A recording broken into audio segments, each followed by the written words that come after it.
Hi hello friends, this is Swamiraj. అందరూ బాగుండాలి, అందులో నేను ఉండాలి.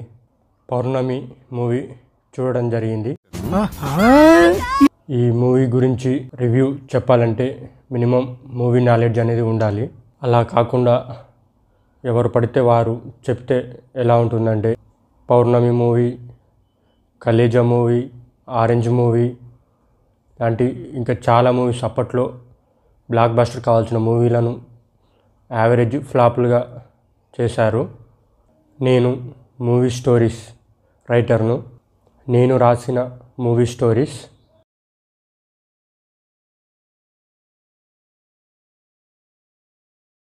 ఈ వీడియోకి ఒక లైక్ చేయి బ్రో. నెక్స్ట్ చేయబోయే మరిన్ని వీడియోస్కి సబ్స్క్రైబ్ చేయి బ్రో, ప్లీజ్ బ్రో.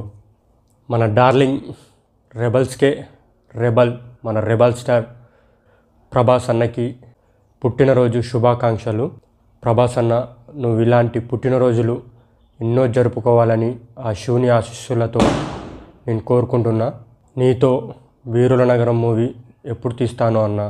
ఆ స్టోరీ ముందు ఏ మూవీ స్టోరీ కూడా అంత ఉండదు. ఆ స్టోరీ కంటెంటే వేరు, ఊహకే అందని స్టోరీ. పౌర్ణమి మూవీని 2006లో యావరేజ్గా ఆడేటట్టు చేసిన అప్పటి పెద్ద తలకాయలు ఇది చెప్తున్నా బ్రో. పౌర్ణమి మూవీని బ్లాక్ బస్టర్ చేశాం బ్రో. పౌర్ణమి మూవీ అప్పుడు కాకుండా ఇప్పుడు రిలీజ్ అయ్యి ఉంటే షేక్ చేసేది థియేటర్లను. నా one of favourite movie Pournami movie. Thanks for your watching bro. ఈ వీడియోకి లైక్ చేయి బ్రో.